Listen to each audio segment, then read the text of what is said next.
मुझे पता ही नहीं था कि आज मेरा सेशन यार हूँ। आज मैंने ग्रुप में मैं शेयर भी किया हूँ। ग्रुप 26 को 25 को दिख रहा था मुझे। नहीं नहीं, खैर कोई नहीं, आपका 26 का है सर, ठीक है। कोई नहीं sir, I am always ready, कोई दिक्कत नहीं है। तो शुरू करूँ sir? Yes sir, yes sir, over to you. Thank you sir. Good morning friends. आज फिर हम लोग एक जबरदस्त बेहतरीन सेशन में, मॉर्निंग सेशन में, वेलनेस एकेडमी में आज फिर से हम लोग हाजिर हैं, 6:30 से लेकर 7:30।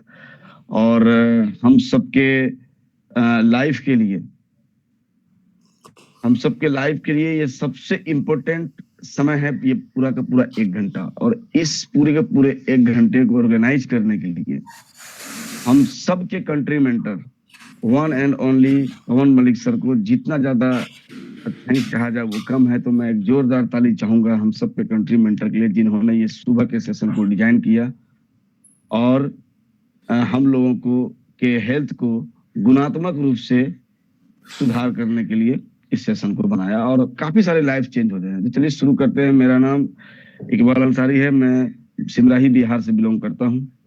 और आज हम लोग बात करेंगे एक बहुत ही जबरदस्त टॉपिक, जो हर घर में ये परेशानी आजकल आने लगी है, और वो टॉपिक है आज हमारा ज्वाइंट पेन।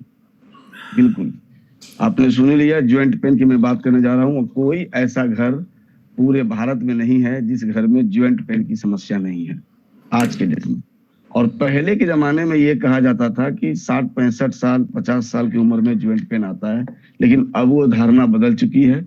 आज 35 साल के लोग, 28 साल के लोग, 25 साल के लोग भी बोलते हैं कि यार कमर दर्द हो रहा है, घुटने में दर्द हो रहा है, थकावट सी फील हो रही है। इस तरह की बातें आने लगी है।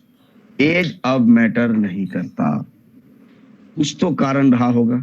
तो चलिए आज हम इसको समझते हैं अच्छे से। ज्वाइंट पेन का मतलब क्या है? शरीर जो हमारा बना है, ये सर से लेकर के पांव तक, नीचे तक, इस पूरे शरीर को बनने में जो मैकेनिज्म है वो पूरे हड्डियों से बना हुआ एक स्केलेटल है, शारीरिक ढांचा है। और वो फ्लैट नहीं, वो जोड़ है, छोटे छोटे जोड़, छोटे छोटे जोड़ है, हर जगह पे जोड़। अब अगर आप अपने हाथ को ही देख लें तो एक ज्वाइंट यहाँ पे है, यहाँ पे ज्वाइंट है, इस उंगली में 3 जगह ज्वाइंट है, 1 2 3। अब सोचिए इस तरह के कितने सारे ज्वाइंट हमारे पूरे बॉडी के अंदर होंगे, और ये एक साथ फिक्स जुड़े हुए नहीं है। एक साथ अगर हमारे दिमाग में ये बात चल रहा है कि ये फिक्स जुड़ा हुआ होगा, तो बिल्कुल भी नहीं, ये बिल्कुल भी फिक्स्ड जुड़ा हुआ नहीं है। इस दोनों, जहां पे ये ज्वाइंट है ना, वहां पे एक लुब्रिकेंट टाइप का, जिस तरह से हमारे गाड़ी में समय समय पे जहां से आवाजें आती हैं वहां पे मोबिल डाला जाता है ताकि वो स्मूथ रनिंग करे, उसी तरीके से उस ज्वाइंट के पास साइनोवियल फ्लूइड पाया जाता है, जिसकी वजह से वहाँ चिकनाई होती है। और जैसे ही हम इसको मुड़ते हैं हाथ को, ऐसे मुड़ जाता है। और चूंकि वहां पे चिकनाई है तो वो आवाज नहीं करता, दर्द नहीं होता। लेकिन धीरे धीरे जब उम्र बढ़ता जाता है और वो चिकनाई जब सख्त होता जाता है, तब हमें दर्द का एहसास होता है, और उस दर्द को हम ज्वाइंट पेन कहते हैं। ज्वाइंट पेन में होने वाले दर्द में जैसे जकड़न, शरीर में जकड़न हो, ऐसा लगा जैसे जरा सा हिल रहे हैं तो दर्द हो रहा है, जलन होना, सूजन होना, या चलने फिरने में दिक्कत होना। और जोड़ तो आपको पता ही है, जहाँ पे 2 हड्डी आपस में जुड़ी होती है उसे जोड़ कहते हैं। तो वहां पे दर्द हो जाना, कंधे में, कोहनी में, कलाई में, टखने में, कमर में, उंगलियों में, कहीं भी हो सकता है। इसके मेन कारण क्या है अगर मैं बात करना चाहूँ तो? और इन जोड़ों में जब सूजन आती है, जब इसमें जब घर्षण होता है, जैसे इस तरह से जुड़ा हुआ है, जब इसे मुड़ेगा तो ये घर्षण होगा, आपस में घिसेगा। घर्षण, पोषक तत्वों की कमी, चोट और अन्य सारे कारण हो सकते हैं जिसकी वजह से ज्वाइंट पेन होता है। तो इसके मुख्य लक्षण क्या है, कैसे समझेंगे कि आपको ज्वाइंट पेन हो रहा है? जोड़ों में दर्द कराना, चलने फिरने में दिक्कत होना, जोड़ों में सूजन हो जाना या गर्म लगना, जहां जहां जोड़ है वहां पे गर्माहट का आ जाना, मतलब जहां पे जोड़े वहां पे आपको गर्म का महसूस हो जाना, हीट महसूस हो जाना। जोड़ों में सूजन या गर्माहट, सुबह उठने पे जकड़न, जोड़ से आवाजें आना, कड़क कड़क की आवाजें, जब हम चल रहे होते हैं या तो आवाजें आने लगती है, कड़क कड़क की आवाज आने लगती है, तो वो भी ज्वाइंट पेन का कारण है, लक्षण है। सीढ़ियां चढ़ने में दिक्कत हो जाती है, परेशानी होने लगती है, थकान लगने लगती है, थकान और कमजोरी का हो जाना, अब ज्वाइंट पेन में होता क्या है? बेसिकली अगर मैं बात करूं कि ज्वाइंट पेन तो ठीक है, चलो जोड़ में दर्द हो रहा है, क्यों हो रहा है? कारण तो होना चाहिए, कुछ ना कुछ कारण है। तो सबसे पहला कारण है ग्रोइंग एज, यानी उम्र का बढ़ना। उम्र, अगर किसी का उम्र 50 साल है, 55 साल है, 60 साल है, अगर वो कह रहा है कि मुझे जोड़ों में दर्द है, तो एक्सेप्टेबल है, क्योंकि उम्र बढ़ा है तो दर्द हो सकता है। सवाल ये है क्यों होता है? तो जो कार्टिलेज होता है ना, वो पतला होता जाता है। जैसे जैसे उम्र बढ़ता जाता है, कार्टिलेज पतला हो जाता है। क्यों होता जाता है? क्योंकि हमारे जोड़ों में घर्षण होता रहता है, वो आपस में घिसता रहता है। अगर इस तरह से जोड़ है और जैसे ही हम इसको मोड़ेंगे, ये आपस में घिसेगा, तो पूरी जिंदगी जब ये घिसता चला जाएगा तो वो धीरे धीरे पतला भी होता चला जाएगा। यूज बहुत ज्यादा हो जाता है पैरों के, क्योंकि बिना पैर का तो हम कुछ कर नहीं सकते, बिना चले फिरे कोई काम नहीं होने वाला। तो कार्टिलेज का पतला होना एक सबसे बड़ा कारण है। और दूसरा जो कारण है वो है यूरिक एसिड का बढ़ना। अगर यूरिक एसिड शरीर में बढ़ा तो भी दर्द होने लगती है। थायराइड में भी आपको दर्द देखने के लिए मिलता है, क्योंकि वहां पर हार्मोनल डिसऑर्डर हो जाता है, जिसकी वजह से जब डिसऑर्डर होता है, जब हार्मोन कंफ्यूज होता है, कंफ्यूज ही बोला जाए, जब डिसऑर्डर का मतलब क्या होता है? सही तरीके से काम ना करना। अगर ऐसी स्थिति आती है तो आपको कहीं भी किसी तरह की दर्द हो सकती है, जोड़ों में भी दर्द हो सकती है। आर्थराइटिस हो जाना, ओस्टोआर्थराइटिस, रोमेटाइड आर्थराइटिस, यानी हड्डियों संबंधी बीमारियां हो जाना, दर्द हो जाना, इंजरी हो जाना, गिरने से, गलत पोस्चर में सोने से, चलने से, उठने बैठने से। अगर आप सही पोस्चर में बैठ भी नहीं रहे, चल भी नहीं रहे, तो भी आपको ये दिक्कतें आ सकती है। सीडेंटरी लाइफ स्टाइल एक बहुत बड़ा कारण है, यानी ज्यादा देर तक बैठना, ज्यादा देर तक बैठे रहना। जैसे कोई आदमी नौकरी कर रहा है 9 to 5 की, और वो कुर्सी पे पूरा दिन बैठा हुआ, 4 4 घंटे, 5 5 घंटे, 6 6 घंटे, तो उनको तो नेसेसरी 100% उनको ज्वाइंट पेन आने वाली है। और उनको ज्वाइंट पेन की शुरुआत कमर से होगी, होना ही होना है। ये एक सबसे बड़ा कारण है। दूसरा है विटामिन एंड मिनरल डिफिशियंसी। अगर आपके शरीर में कुछ विटामिन की अगर कमी हो गई, जैसे विटामिन डी, मिनरल्स की कमी हो गई जैसे कैल्शियम, ओमेगा 3, इस तरह से अगर कमी हो रही है, रोज कमी हो रही है, तो डेफिनेटली आप बहुत ही नजदीक हो ज्वाइंट पेन को लेकर के। और सबसे ज्यादा बड़ा कारण आज के डेट में जो भारत में है ज्वाइंट पेन का, जिसका कोई उम्र से लेना देना नहीं है, और वो कारण है मोटापा। यस, आपने सही सुना, ओबेसिटी। ये सबसे बड़ा कारण है बिना किसी एज फैक्टर के। आप इसमें सेडेंटरी लाइफ स्टाइल ना भी करो, आपका इंजरी भी ना हुआ हो, आपको अर्थराइटिस भी ना हो, आपको थायराइड भी ना हो, आपको डायबिटीज भी ना हो, आपका यूरिक एसिड भी ना बढ़ा हो, आपका उम्र भी ज्यादा नहीं हो, विटामिन मिनरल की डिफिशियंसी भी ना हो, फिर भी ये दर्द हो सकता है अगर आप मोटे हो। अब सोच के देखो। तो ज्वाइंट पेन होने में सबसे बड़ा रिस्क अगर कुछ है तो वो है आपका वेट का बढ़ा होना। सबसे पहला काम क्या करना चाहिए? सबसे पहला काम अपने वेट को हम मैनेज रखें। अगर वेट मैनेज नहीं रहा तो बहुत बड़ी गड़बड़ी आ सकती है। इसके बारे में बाद में बात करते हैं, पहले ये समझते हैं कि किन किन पोषक तत्वों की कमी की वजह से ज्वाइंट पेन होता है। तो सबसे पहला विटामिन डी, दूसरा कैल्शियम, तीसरा मैग्नीशियम, चौथा vitamin K two, very vital joint pain के केस में, बहुत vital. Omega 3 fatty acid, collagen, protein, glucosamine and chondroitin, natural joint nutrients है ग्लूकोसामाइन, यानी प्राकृतिक रूप से ज्वाइंट को जोड़ने वाला, जो ज्वाइंट के लिए प्राकृतिक रूप से बना हुआ पोषक तत्व अगर कोई है नंबर 1 पे अगर बात किया जाए तो वो है ग्लूकोसामाइन। अब सोच के देखो, इसको नजरअंदाज कर ही नहीं सकते ग्लूकोसामाइन को, अगर आपने डायबिटीज नहीं है तो। इसकी बात ही मैं बात नहीं करूंगा क्योंकि समय काफी कम होता है। अब आगे मैं बात कर रहा था मोटापा और ज्वाइंट पेन। सिंपल सी बात है, मोटापा बढ़ा, शरीर का वेट बढ़ गया। अब वेट बढ़ने से घुटनों में, टखनों में, कमर के ज्वाइंट पे ज्यादा प्रेशर पड़ता है, क्योंकि हमारा बॉडी कितना दबाव सह सकता है ये जानना सबसे जरूरी है। और ये कौन बताएगा? ये बताएगा आपका बीएमआई, आपका आईबीडब्ल्यू। अब बीएमआई क्या है, आईबीडब्ल्यू क्या है, शॉर्ट में समझिए। बीएमआई का मतलब होता है कि आपका हाइट और आपका वजन, इन दोनों का अनुपात हर हालत में 24.9 से कम होना चाहिए। अगर ये बढ़ा हुआ है, इट मीन्स आपका बीएमआई बढ़ा हुआ है, तुरंत इसको 24.9 से लाने की जरूरत है। भले आपका 1% बढ़ा हो, 2% बढ़ा हो, उसको तुरंत 24.9 के अंदर लाने की आवश्यकता है। अदरवाइज वो ज्वाइंट पेन क्रिएट कर ही देगा।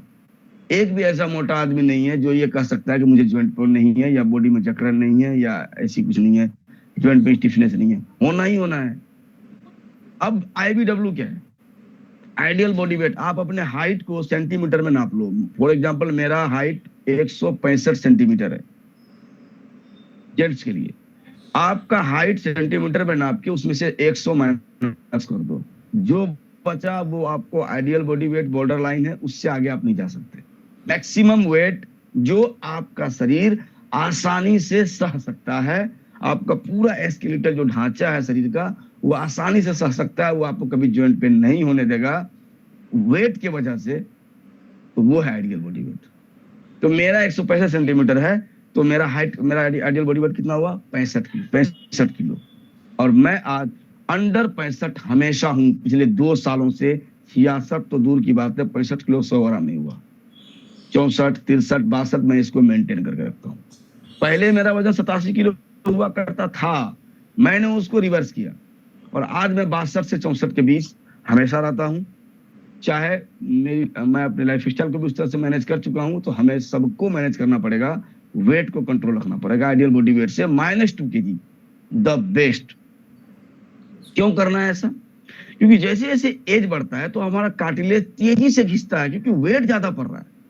अब सोच के देखो, अगर मैं आपको ये सिर्फ 250-300 ml की कप है, अगर मैं आपको बोल दूं कि ये 300 ml की कप लेके पूरे दिन ऐसे खड़े रहो, कितने समय तक आप खड़े रह सकते हो? 1 घंटा, 2 घंटा, 5 घंटा, कितने देर तक ये हाथ ऐसे ही स्टेबल रहेगा? एक समय आएगा 2-4 घंटे बाद जब आपको लगेगा कि ये कप हाथ से गिर जाएगा। तो जब हमारा बॉडी, हमारा ये हैंड 300 ग्राम वेट को नहीं झेल सकता पूरा दिन, तो आपके शरीर पे अगर 20 किलो वेट एक्स्ट्रा है तो क्यों झेल लेगा भाई? ये समझाओ मुझे। इसका कैपेसिटी होता है किसी भी चीज का। अब जैसे इस कप की कैपेसिटी है 300 ग्राम पानी, अब इसमें हम 500 ग्राम पानी डालेंगे तो क्या होगा? पानी बाहर आएगा, बर्बादी होगी। तो उसी तरीके से हमारा बॉडी का आइडियल बॉडी वेट, उससे ज्यादा हमारा बॉडी सहने के लिए तैयार नहीं है। हमारा जो बॉडी मैकेनिज्म है, इससे ज्यादा की इजाजत नहीं देता। ऊपर वाले ने बनाया है इतना ही वजन तुमको सहना है, 65 किलो। अब मैं इसको 70 कर लूं तो ये 5 किलो जो बढ़ा है, ये 5 किलो नहीं बढ़ा, 4 से गुना कर लो कम से कम। 4 से गुना करने का मतलब 5 चौका 20। अगर आपका वजन 5 किलो ज्यादा है तो 20 किलो का प्रेशर पूरे बॉडी पे पड़ता है। अब आप सोच के देखिए, ये प्रेशर 24 घंटा हर रोज पड़ रहा है। आप सोए हो फिर भी एक्स्ट्रा वेट लेके सोए हो, चल रहे हो एक्स्ट्रा वेट लेके चल रहे हो, कितना करोगे मेरे भाई? और यही इसी वजह से आपके ज्वाइंट कमजोर होने लगते हैं, आपके कार्टिलेज पतले होने लगते हैं, घिसने लगते हैं, और स्टिफनेस आने लगती है, वहां पकड़न आने लगती है, वो सूखने लगता है, वो खत्म होने लगता है, और आपको दर्द होना शुरू हो जाता है। और फिर जब आपका वेट बढ़ा तो उस हिसाब से आपको प्रोटीन लेना पड़ेगा, कैल्शियम लेना पड़ेगा, वाइटामिन लेने होंगे, मिनरल्स लेने होंगे, तो वो एक बहुत बड़ा इशू क्रिएट हो जाता है। वजन बढ़ जाना मतलब पोषक तत्व का भी तो ज्यादा जरूरत पड़ेगा, आप पूरा कर ही नहीं पाओगे, तो दर्द तो आना निश्चित है। तो इसलिए 1 किलो वजन यानी 4 गुना ज्यादा इफेक्ट करता है बॉडी। और इसकी वजह से आपको अब ज्वाइंट पेन में अब हम इसको कैसे नियंत्रित कर सकते हैं? तो सिंपल, आप कैल्शियम प्लस विटामिन D3 का सेवन कर सकते हैं। जैसे कि मैं अभी सुबह सुबह ये विटामिन डी मैंने अभी स्प्रे किया है अंडर द टंग। तो विटामिन डी लेना होगा, कैल्शियम लेना होगा, ओमेगा 3, और ओमेगा 3 में सबसे बेस्ट ऑप्शन फिश ऑयल यानी हमारा जो क्रिल ऑयल है, उसका कोई मुकाबला नहीं, क्योंकि वो अकेला नहीं है, ओमेगा 3 तो है ही, साथ में एस्टाजेंथिन है, जो आपको अलग वन ऑफ द बेस्ट तरीके से आपके ज्वाइंट में आराम देगा, ज्वाइंट पेन में आराम देगा। और कोलाजन तो मैं क्या बताऊं, इससे अच्छा कोई सप्लीमेंट नहीं हो सकता जो आपके कार्टिलेज को रिपेयर करे। सीधा कार्टिलेज जो आपका घिसा है ना, उससे वो रिपेयर करके पहले की तरह बना देता है। तो कोलाजन बहुत जरूरी पड़ जाता है। फिर साथ पहले ही कहा था, नंबर 1 अगर कोई न्यूट्रिएंट्स है ज्वाइंट के लिए तो वो है ग्लूकोसामाइन। ग्लूकोसामाइन क्या करता है? ज्वाइंट के लुब्रिकेशन को बढ़ाता है। लुब्रिकेशन मतलब चिकनाई को बढ़ाता है। जितना ज्यादा चिकना होगा उतना आराम से हम चल पाएंगे, उतनी कम दर्द होगी। और करक्यूमिन प्लस, कभी नहीं भूलना है इसे, क्योंकि ये सूजन को कम करने में मदद करता है। किसी भी तरह का इन्फ्लेमेशन अंदर हो बाहर हो उसको खत्म करता है। और साथ ही साथ मैग्नीशियम जो मसल को रिलैक्स करता है। अब मैग्नीशियम कहाँ से मिलेगा? तो भाई साहब मैग्नीशियम मिलेगा CMD से, भरपूर मात्रा में, जितना आपको रोज चाहिए। तो इस तरीके से हम ज्वाइंट पेन पे काबू पा सकते हैं। Thank you. मैं आशा करता हूं कि मैं जो भी बता पाया हूं उससे आपका, आपके नॉलेज में, आपकी जानकारी में थोड़ी सी बढ़ोतरी हुई होगी। इसी के साथ मैं आज के टॉपिक को यहीं पे समाप्त करता हूं। मैंने ऑलरेडी 1-2 मिनट ज्यादा ले चुका हूं मैं। Thank you very much. Over to you sir. Thank you. बहुत बहुत शुक्रिया, thank you so much Iqbal ji. बहुत ही शानदार और बहुत ही इंफॉर्मेटिव ये सेशन रहा आपका जॉइंट हेल्थ को लेके। और वाकई ये बहुत हेल्पफुल इंफॉर्मेशन थी। और बहुत सारे नहीं, मैक्सिमम लोग जो है आज इस जॉइंट हेल्थ से परेशान है, जॉइंट पेन से परेशान है। एंड और आज जिस तरह से अपने इतने कम समय में, इतने शॉर्ट पीरियड ऑफ टाइम में अपने इतना बेहतरीन तरीके से विद प्रोडक्ट के साथ सारी चीज़ें आपने एक्सप्लेन किया, तो सबसे पहले तो इकबाल जी को एक जोरदार तालियां हमारे होनी चाहिए, ठीक है ना, इतने शानदार सेशन के लिए। तो होप सभी चैंपियंस आज की नॉलेज